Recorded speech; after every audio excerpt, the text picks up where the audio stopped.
O título da fala que foi sugerido para mim pelo educativo da Bienal foi A Palavra e a Percepção do Mundo.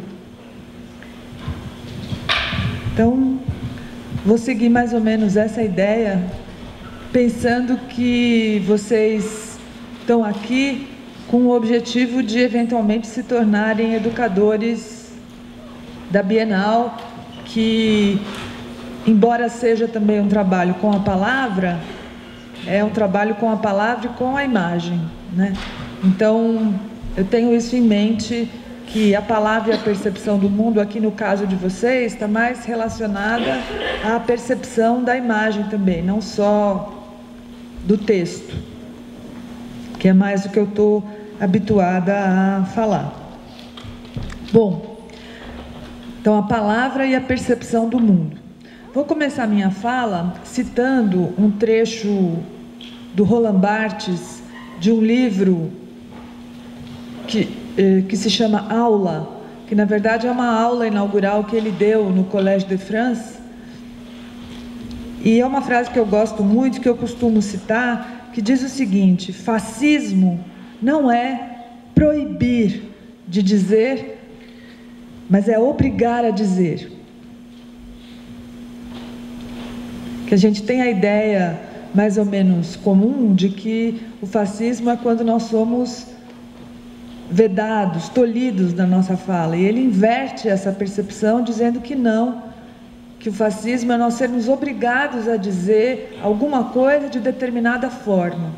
E ele avança ainda dizendo que esse jugo que a língua exerce sobre nós, que essa obrigatoriedade de nós dizermos determinadas coisas sob determinadas formas, ele é cotidiano, que não é preciso que haja um regime fascista para que essa obrigatoriedade aconteça, que nós estamos todos os dias subjugados pela gramática, porque é a gramática que nos obriga a dizer determinadas coisas de determinadas formas, né? Eu mesma agora aqui estou adaptando a minha fala ao público e também sou obrigada pela gramática a concordar, a fazer a concordância nominal, a concordância verbal, a colocar os artigos antes dos substantivos, a concordar o número, o gênero, né? Eu preciso adequar as minhas ideias a um sistema sintático, morfológico da minha língua que existe antes da minha comunicação, né, da minha fala. Então ele diz que a única maneira de subverter essa obrigatoriedade cotidiana a que todos nós estamos submetidos é a arte, né? No caso, ele fala especificamente da literatura, que a literatura é a transgressão, a subversão desse jugo que a linguagem exerce sobre todos os falantes, e que só a partir da literatura o falante pode transtornar, desacomodar, deslocar essas leis sobre as quais a gente não pensou, que não foram decididas por nós, e que a gente pode decidir. Na literatura você pode colocar um artigo depois do substantivo, ou pode subverter a concordância entre substantivo e adjetivo. Você pode dizer a gente somos inútil, né, como já disseram. Você pode dizer, como na música do Arnaldo Antunes, o manhã, mudar a concordância de gênero, de número, né? Enfim, fazer as subversões sintáticas e gramaticais que vocês acharem que são necessárias, de acordo com o que vocês decidirem sobre a língua. Então, a palavra em estado estético, a palavra em estado literário, a palavra em estado artístico, ela é muito menos funcional, muito menos útil do que a palavra em estado comunicacional ou em estado cotidiano, em que para nós podermos comunicar alguma coisa funcionalmente, adequadamente, a gente é obrigado a obedecer a leis que nos precedem. Quando a função da palavra é esvaziada, né, quando a utilidade da palavra é esvaziada, quando a gente não fala mais por alguma razão, mas simplesmente tendo como finalidade a própria palavra, o próprio material, quando a palavra fica desfuncionalizada, a gente ganha uma liberdade muito maior no manejo desse material, porque ela não se presta a uma finalidade, né? Ela não está a serviço de nada, ela é livre. Vamos chamar também essa liberdade da palavra de gratuidade, tá? Essa ideia é muito bonita, a ideia da palavra gratuita. Vocês podem, se quiserem, transferir essa ideia de gratuidade da palavra para outros materiais também e para outras expressões artísticas, não só a literatura, né? Já que vocês estão trabalhando com a arte, as artes plásticas, as artes visuais. Então, gratuito significa algo que é feito desinteressadamente. Aliás, uma das definições mais precisas de arte é a definição do Kant, que diz que a arte é uma linguagem desinteressada. Então, a gratuidade é uma ação desinteressada, ou seja, que não tem nenhum interesse a não ser ela mesma, que não entra no domínio ou no sistema de trocas, no sistema comercial a que as palavras normalmente estão submetidas, que é: eu te dou isso e em troca você me dá aquilo, né? Que é mesmo que sejam células comunicativas, né? Eu te digo: oi, tudo bem? Você me responde tudo, e você? Isso é um comércio de comunicação que a gente estabelece. E assim com todas as nossas falas do dia a dia. Mas se eu simplesmente comunico um poema, expresso, melhor dizendo, né, do que comunico, um poema para um receptor, a troca que eu estou estabelecendo com ele é muito menos, ou quase nada funcional, quase nada utilitária, porque ela não pressupõe, né, a expressão de um poema não pressupõe que haja alguma coisa em troca, a não ser o olhar desinteressado, que não está esperando, nem quem produz espera alguma coisa específica de quem recebe, e nem quem consome, o espectador, também não espera nada daquilo que ele vê, a não ser a própria coisa. A gratuidade é quando o ato comunicativo termina em si mesmo, tem como finalidade a si próprio, e é isso que dá ao objeto comunicativo muito mais liberdade de expressão. Então, a gratuidade é o desinteresse, não receber nada em troca. Também é, por isso que eu gosto tanto dessa palavra, a ideia de graça, como a gente diz, né, às vezes, você está fazendo isso de graça, gratuitamente, né, sem cobrar nada. Então, mas de graça também significa graciosamente, que é com graça, com graciosidade. A arte e a palavra desinteressada, a palavra gratuita, também tem essa característica da graciosidade, tanto no sentido de não receber nada em troca, como no sentido da sutileza, né? Que é esse jogo, essa dança que o artista é capaz de estabelecer com aquilo com o que ele trabalha, com o objeto com o qual ele trabalha. Essa sutileza são essas alterações, esses deslocamentos, essas transgressões que o artista estabelece na lei da utilidade. E graça também é bênção, né? Quando a gente diz, recebi uma graça. E a arte também tem esse aspecto de bênção, porque a bênção, supostamente, ela é dada de graça, né? Embora na religião institucionalizada haja um comércio de bênçãos, né? Um comércio de graças, teoricamente a graça não é dada em troca de nada, ela é dada simplesmente, incondicionalmente, né?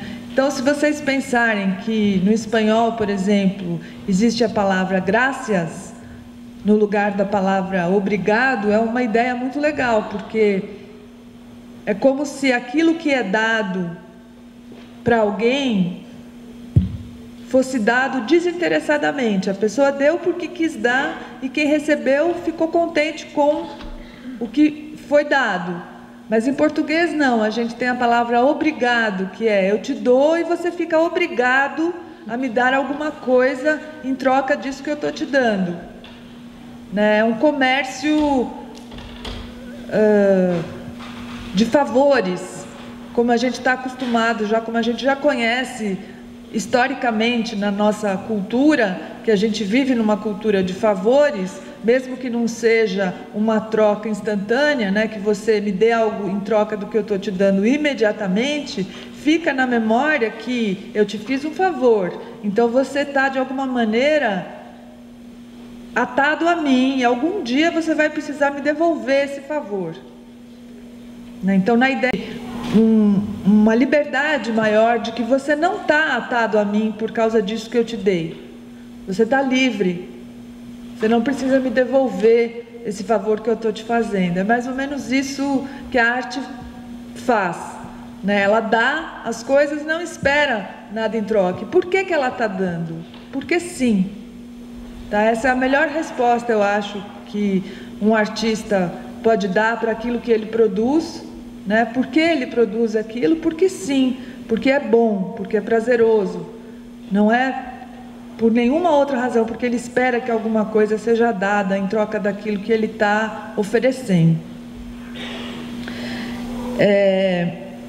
Bom, se a gente pensar como que esse ato gratuito, da palavra gratuita, né, a palavra em estado de arte, como ela nos permite perceber o mundo, que é o título dessa fala que me propuseram, a palavra e a percepção do mundo, né? Como que o uso dessa palavra em estado de gratuidade muda a nossa percepção do mundo, né? Porque a gente está o tempo todo percebendo o mundo, né? Perceber significa conhecer as coisas pelos sentidos, e o tempo todo a gente está vendo, ouvindo, cheirando, pegando, né?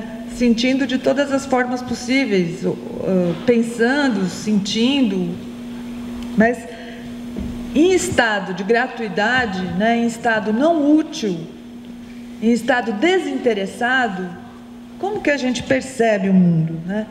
Então, o mundo, a partir desta visão da fala desinteressada, é percebido de uma forma deslocada, fora da lei. Eu gosto de pensar nas palavras distraído ou na palavra divertido, diferente do que essas palavras são interpretadas corriqueiramente. Distraído, distração significa fora do trilho. Distract, né? Track é o trilho, então distract, fora do trilho. Então distração é fora do trilho, diversão é fora da versão, né? Deslocado, fora do lugar, né? Então o mundo gratuito, a palavra gratuita, ela faz com que a gente pense, perceba o mundo de uma forma distraída, né? Mais livre. A distração é um estado de maior liberdade, porque a palavra útil, ela nos obriga a nos colocarmos dentro de um trilho, né? Dentro de uma versão, que é a versão da troca. a versão em que você precisa se colocar para que haja um mínimo de compreensão, de inteligibilidade entre os falantes, senão a gente não conseguiria viver. Mas quando você sai do trilho, né, você perde aquela finalidade e você fica distraído. Nesse estado de distração, você passa a perceber outras coisas, além daquelas que você precisa ver com uma finalidade. Por exemplo, aqui, o que eu estou vendo? Eu estou vendo, sei lá, X pessoas, bastante gente sentada, prestando atenção nas cadeiras, porque eu estou atenta, eu estou no trilho. Eu quero que vocês fiquem quietos, eu quero que vocês olhem para mim, quero que vocês prestem atenção, Isso tudo é o trilho que é necessário. Mas se eu distrair, se eu sair do trilho, o que eu vou perceber? Sei lá, aquela fivela da cadeira está meio fora do lugar. Se eu tivesse distraída e eu viesse aqui dar uma aula, eu ia ficar assim. E vocês iam ficar olhando para mim e falando, mas o que essa mulher quer da vida? Aí eu ia falar, nada. Eu estou distraída, minha atenção flutuou. Ou se eu estiver fora da versão, se eu estiver em estado de diversão, por isso que eu falei, não nesse sentido corriqueiro que a gente costuma dar a palavra diversão, que é esse sentido de entretenimento só, mas num outro sentido de diversão, fora da versão, eu poderia, sei lá, dar a aula para vocês, mas de ponta cabeça,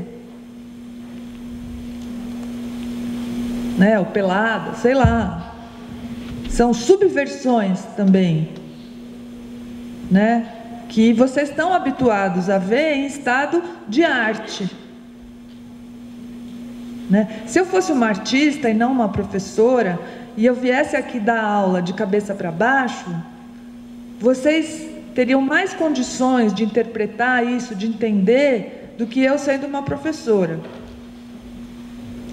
Vocês têm uma expectativa, de como um professor deve agir, mas de um artista as expectativas são muito mais amplas, muito mais livres. Vocês até suportariam alguém que viesse dar aula de cabeça para baixo, porque seria uma subversão, uma transgressão. Então, todas essas palavras que começam com o prefixo des, são palavras que têm a ver com a forma como a gente percebe o mundo quando as palavras estão em estado gratuito. Então, desassossego, deslocamento, desvirtuamento, desconforto, que mais? Oi? Desequilíbrio, desestabilização, desenvolvimento não. Não são? Oi? Isso, desenraizamento, É uma perda dos eixos verticais que nos sustentam, que nos estabilizam habitualmente, esse estado de gratuidade, como se fosse uma ampliação dos eixos horizontais, uma expansão e um encolhimento dos eixos verticais que dão sustentação. Então, uma coisa mais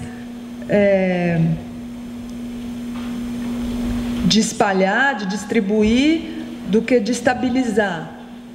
A ideia de desestabilização. Então,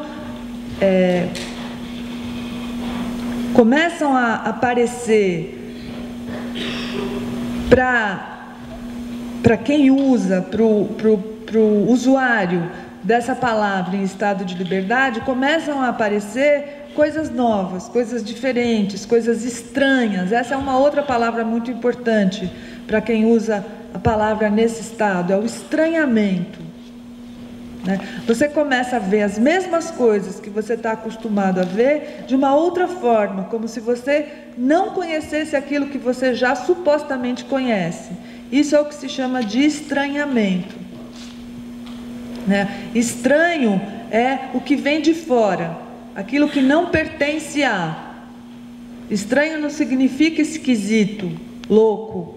Isso é o sentido que foi dado à palavra estranho, mas originalmente estranho é só o que não pertence a, como tem naqueles avisos de prédio, proibida a entrada de estranhos, não é proibida a entrada de pessoas esquisitas, né? Proibida a entrada de pessoas que não pertencem a. Então, você começa a perceber, nesse estado, você começa a estranhar as coisas, né? Porque você começa a ver naquilo que você já conhece coisas que você não tinha visto, porque a tua atenção flutua, ela não está mais centrada num foco útil, mas ela é inútil, ela é desinteressada, então ela começa a ver outras coisas. Esse é o olhar artístico, que é o olhar da desbanalização, da desacomodação do normal, do habitual. Então você não precisa de nada muito espetacular para produzir a arte ou para ver as coisas em estado de arte. Bastam as coisas do dia a dia, porque essas coisas do dia a dia, elas adquirem novos contornos quando elas são vistas a partir desse olhar livre, né, desse olhar inútil.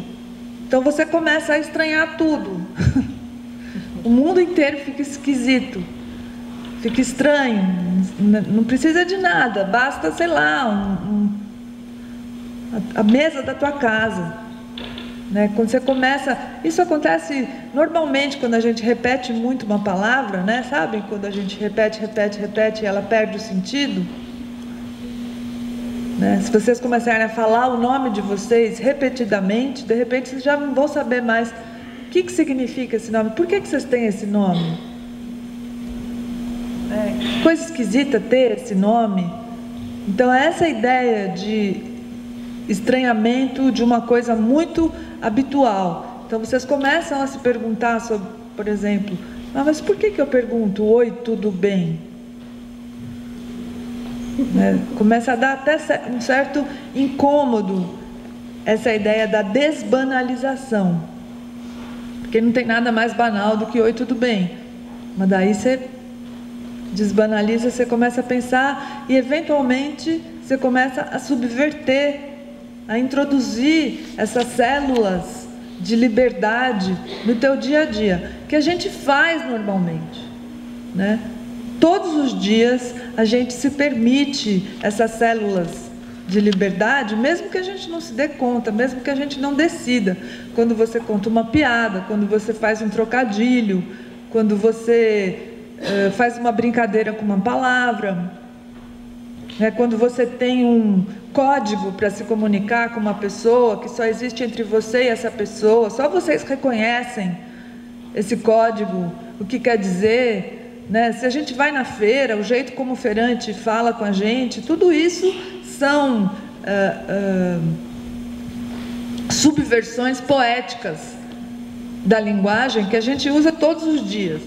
Né, a função poética da linguagem que o Jacobson já definiu, que é a gente se preocupar com a forma como as coisas são ditas e não somente com o que é dito.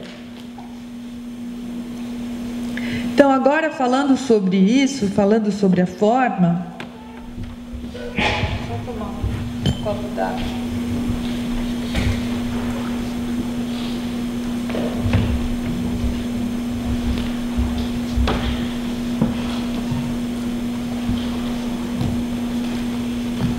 Então, falando sobre a forma, né, isso é uma outra coisa muito importante. Quando a gente tem essa preocupação, essa ocupação de usar as palavras em estado gratuito, em estado artístico, a forma tem muito mais importância do que o conteúdo. Na arte, a forma tem muito mais importância do que o conteúdo.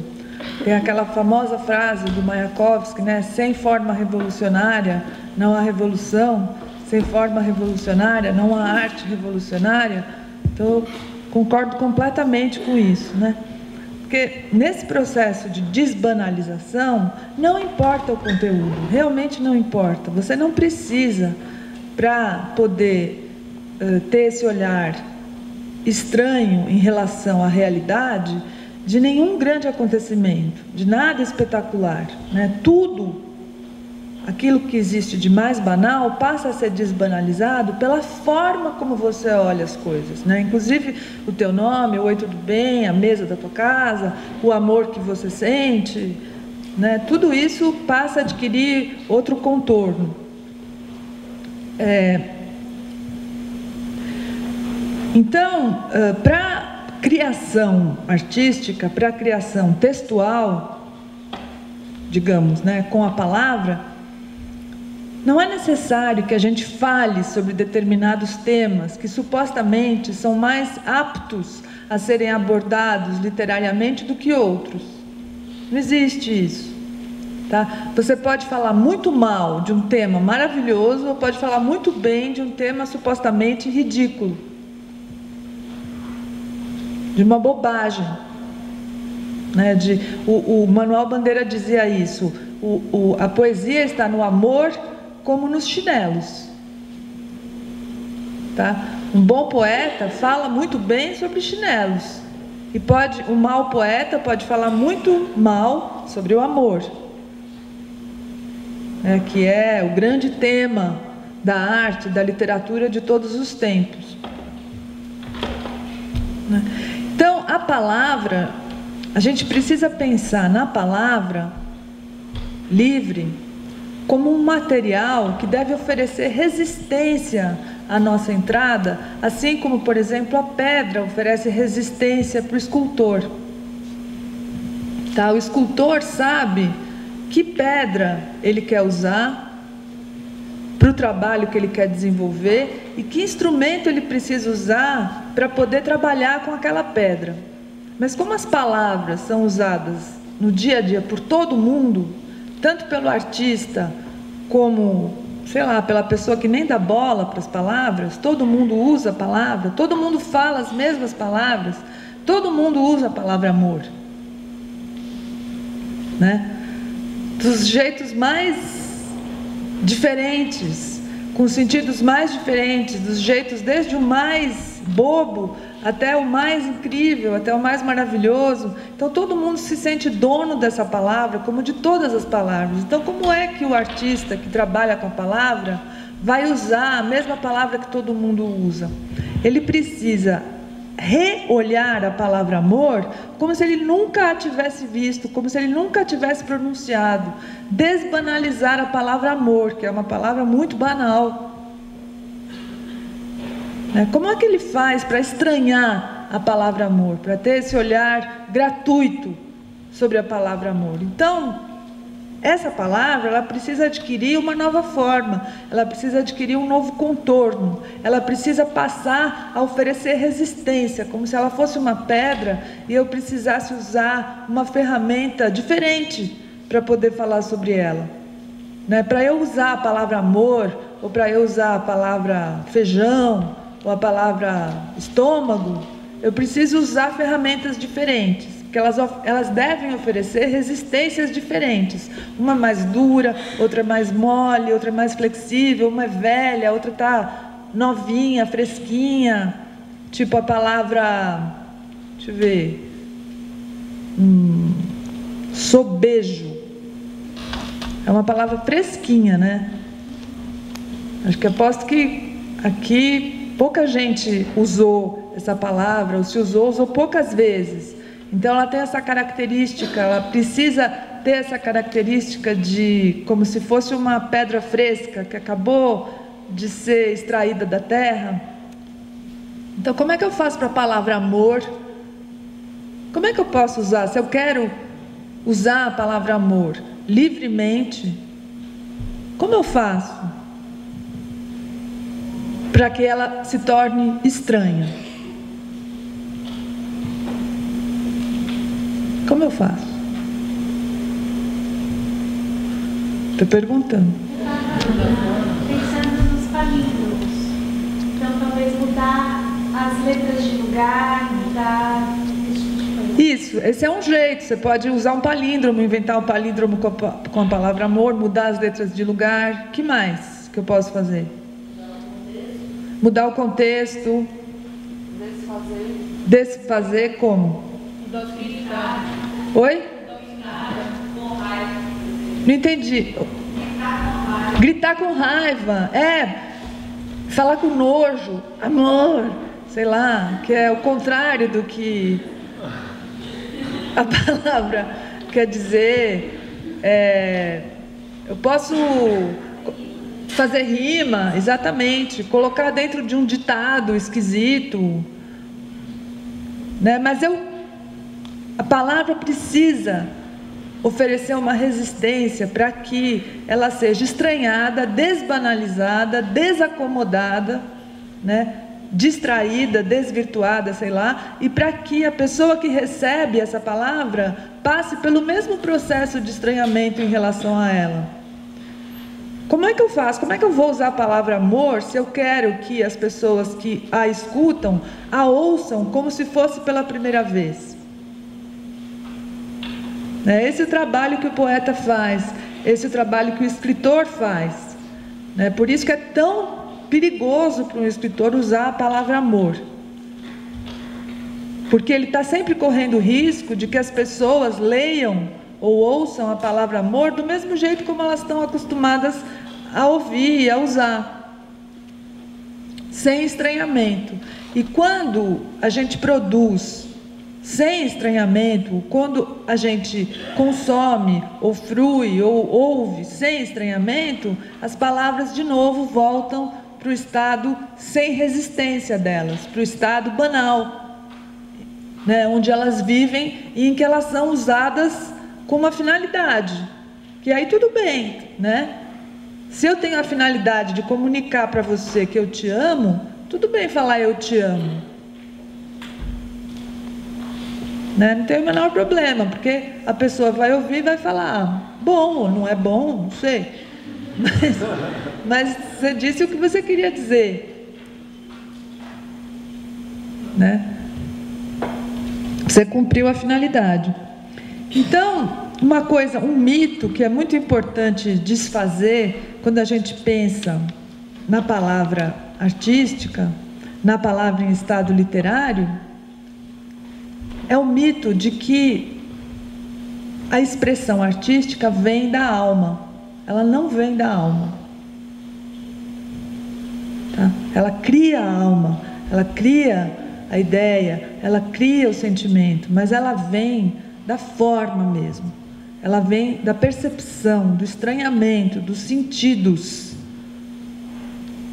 né? Porque a alma, o que a alma produz, se é que ela existe, eu nem sei se ela existe, ninguém sabe, né, se ela existe, mas a gente tem essa mitologia de que a expressão artística vem da alma. O que a alma produz é a sinceridade, né? Mas a arte não é sinceridade, a arte é falsidade, tá? A arte é mentira, mentira. Eu sempre brinco com isso, né? A gente nunca pode mentir na nossa vida. Daí a única oportunidade que a gente tem de mentir livremente, a gente quer falar a verdade. A arte é mentira. E para a gente poder mentir, a gente precisa trabalhar a forma daquilo que a gente fala, daquilo que a gente produz, daquilo que a gente faz, né? Passar por esse processo de subversão, de estranhamento.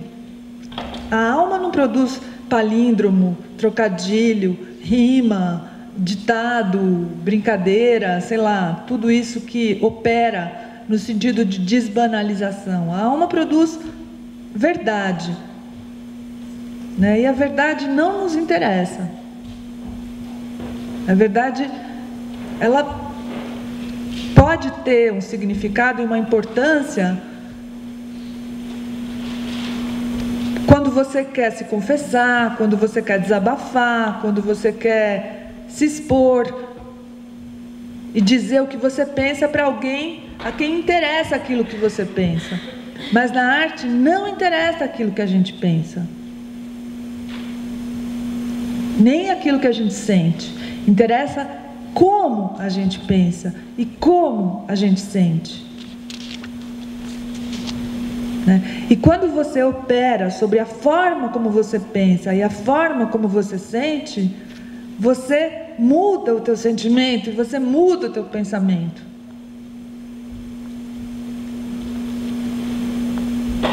Tá? Tem um ditado, não é um ditado, é uma ideia de que alguns escultores de vasos chineses, daqueles vasos de cerâmica lindos, né, chineses, que eles não esculpem o vaso e criam o vazio que tem dentro dele, que eles esculpem o vazio, né? Tem esse vazio aqui, aí eu vou esculpir esse vazio aqui, né? Eu vou esculpir sobre esse vazio. É isso que o artista faz, né? Tem um buraco, alguma coisa que me desestabiliza, que me faz estranhar o real, o mundo, e eu esculpo em torno desse buraco. E o que eu crio no receptor é um novo buraco. Eu não preencho o meu receptor, eu esvazio, né? Eu crio uma dúvida, uma pergunta, eu não respondo ao meu receptor, eu faço uma pergunta para ele. Então, o sentimento e a ideia, eles respondem. E eu não quero responder nada, eu nem sei qual é a resposta. Eu não conheço, eu não estou interessado em responder. Isso não é livre. Essa necessidade de resposta. Eu quero criar uma pergunta. Tem uma outra ideia também, que é taoísta, que é a de que se você quiser sempre acertar no alvo, você faz assim, você atira a flecha e daí depois você coloca o alvo em volta, né? Isso é a mesma coisa, tá? Porque se você tiver ali um alvo e você quiser acertar bem no centro,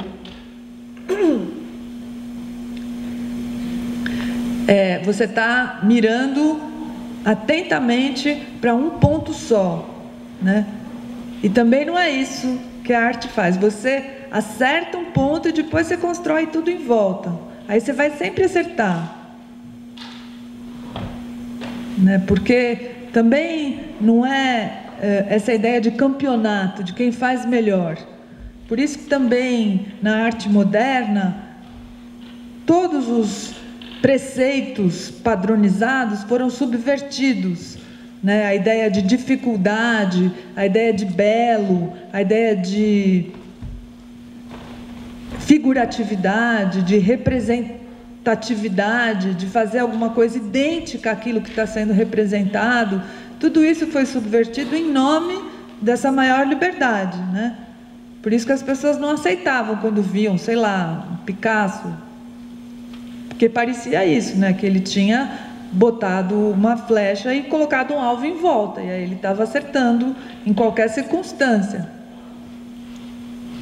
né? Enquanto que o Leonardo da Vinci, o, sei lá, Botticelli, né? Não, eles acertavam direitinho no centro do alvo, né? Porque aquele tipo de arte tinha muito mais uma finalidade do que a arte moderna. Então, tudo isso que eu estou falando se aplica muito mais à expressividade moderna do que à expressividade clássica, né?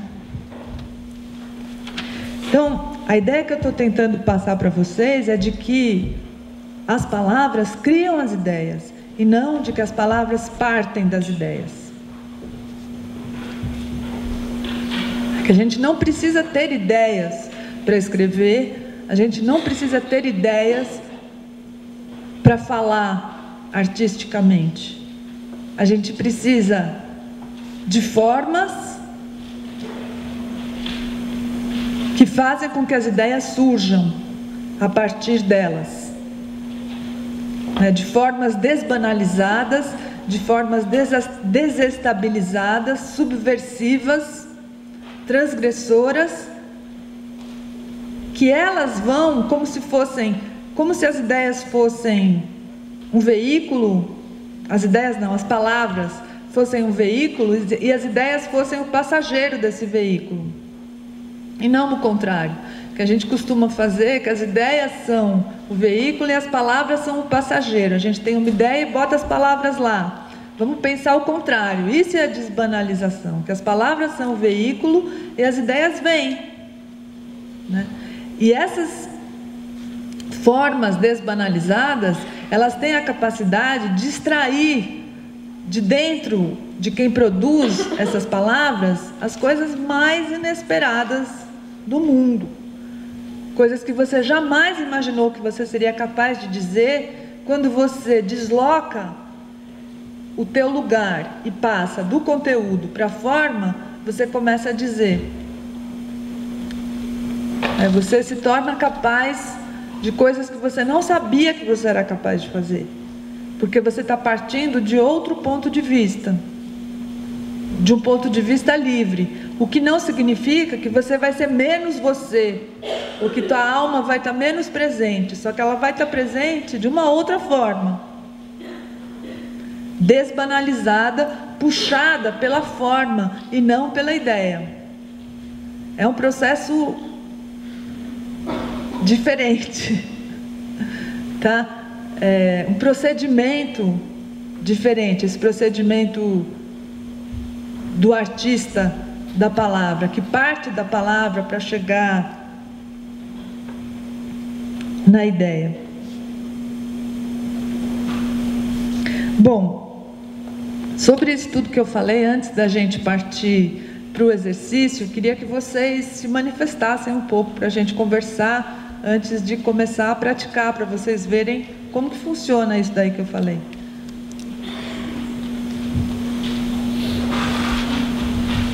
Alguém quer perguntar alguma coisa?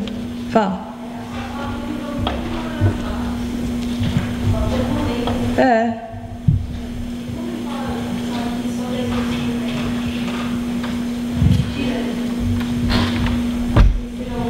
Só 10% é mentira? Não, acho que é o contrário, só 10% é verdade. O Manuel de Barros é um poeta que parte muito das palavras, né? Ele emparelha, por exemplo, um pente com uma semente, né? Ele diz que um pente faz parte da natureza tanto quanto uma semente. Então ele penteia a semente. Oi? Então é isso, ele faz isso mesmo, né?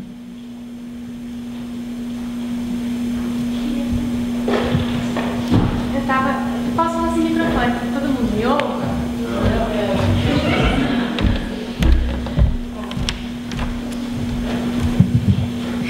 Eu estava pensando como as crianças são capazes de desbanalizar as palavras, né?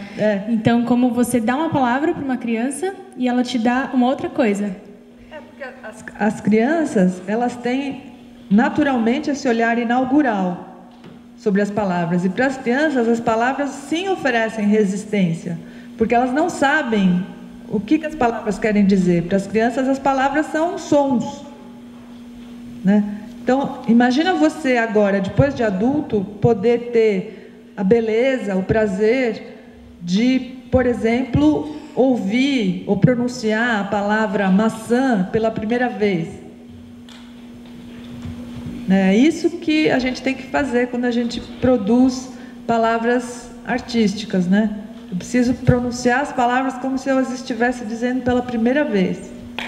Como eu faço isso? Precisa desse olhar infantil. Nada é gratuito mesmo, né? Principalmente com a palavra.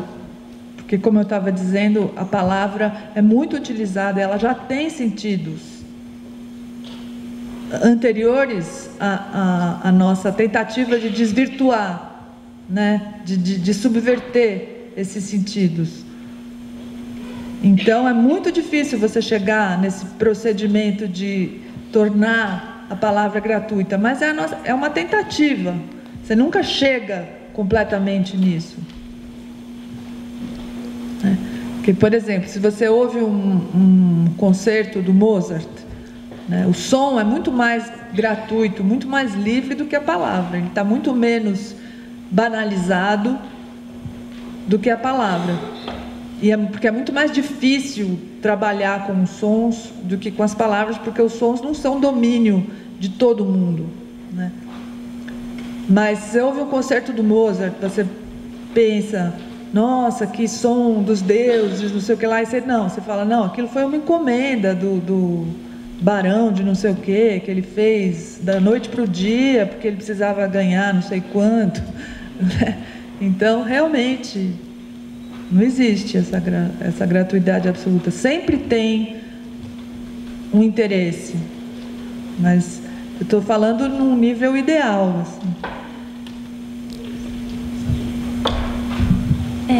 Eu não sei se eu concordo, não, na hora que você falou que, na verdade, as palavras criam ideias.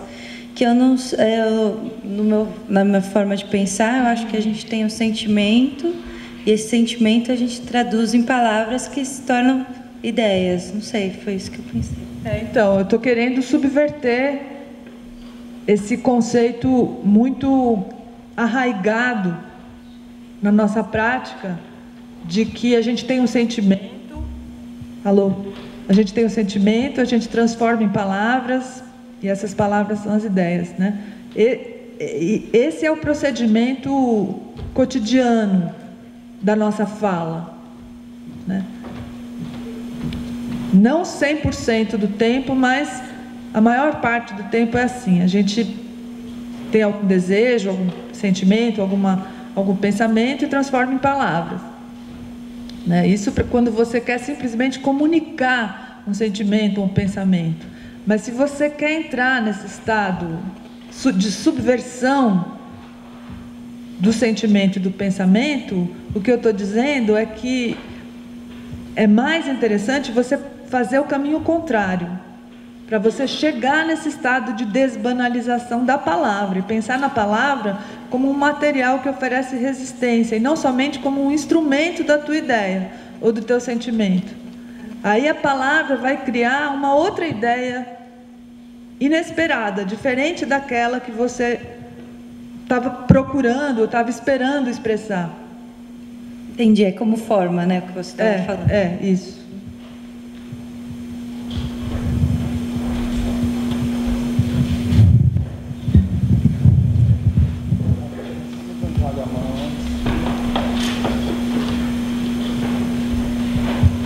Fiquei pensando como pensar a palavra amor, né, sem cair na mesmice e passeando dentro desse campo minado, que é a arte, para você usar os Ds, como a senhora disse. Eu queria saber se existe uma fórmula para isso ou cada um acha a sua.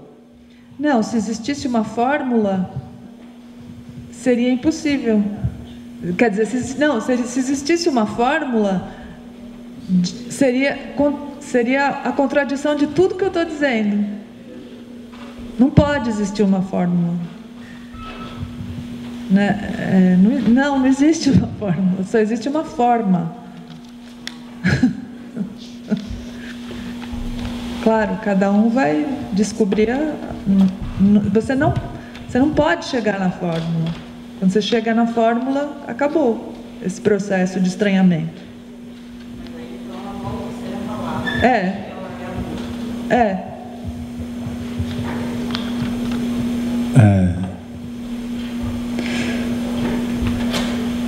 Eu pensei em um monte de palavras, mas acho que eu estou sem palavras.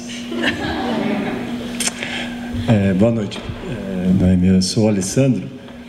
Eu queria agradecer porque eu achei muito interessante sua fala, assim, né? E você é a transparência, pelo menos, não sei se você fez isso de uma maneira consciente, mas você é bem a transparência da sua fala, para mim, assim, eu achei bem interessante isso. Eu estou pensando, mas eu estou tentando pensar também o que você está dizendo, em termos não só poéticos. Eu estou pensando, por exemplo, em termos romanescos. E aí, como que a gente... É outro campo. É outra história, né? Isso que eu estou falando... Porque é um campo da palavra também, da arte. Claro, né? Mas então, no romance é impossível, né? É impossível, porque o romance está muito mais próximo da nossa fala cotidiana do que a poesia, né? Então, no romance não dá para você pensar em cada palavra. Vai ficar louco, né? O Guimarães Rosa quase chegou nisso, né?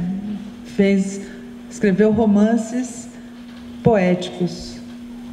O James Joyce também, mas foram muito poucos, né? Você demora 10 anos para escrever um livro e tal. Então, não, assim, mas você não precisa pensar em cada palavra, mas se você está nesse estado de estranhamento, as palavras surgem de outra forma. Mesmo escrevendo um romance, elas adquirem outros lugares, outros sentidos, além daqueles a que elas estão habituadas, né? Além dos trilhos onde elas costumam andar. Mas não dá. Romance é muito complicado. Boa noite. Na semana passada, a gente se estendeu sobre a questão do eco e do Narciso, da imagem refletida e da palavra ecoada, e do desencontro da questão da imagem e da palavra.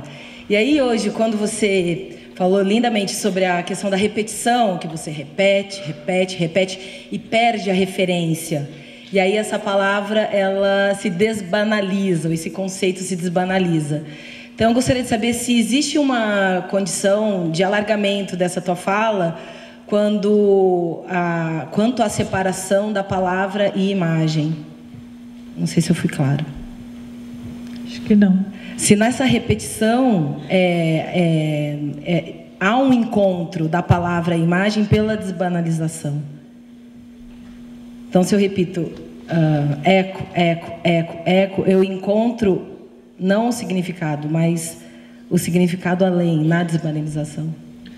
Sim, sim, a ideia é essa, que você, quando você desbanaliza, você dá mais atenção ao significante do que ao significado. Dá mais atenção à enunciação do que ao enunciado, né? A música da palavra, sei lá, qualquer uma, Maria, Maria, Maria, Maria, ao encontro entre os sons, a figuração dessa palavra no espaço, né? E a arte é o encontro entre o significante e o significado, né? A tentativa de obter a coincidência entre o significante e o significado, a forma de enunciar e o que está sendo enunciado, como se aquilo que está sendo enunciado só pudesse ser enunciado daquela maneira, a partir daquele enunciante, né? A partir daquela forma de significação.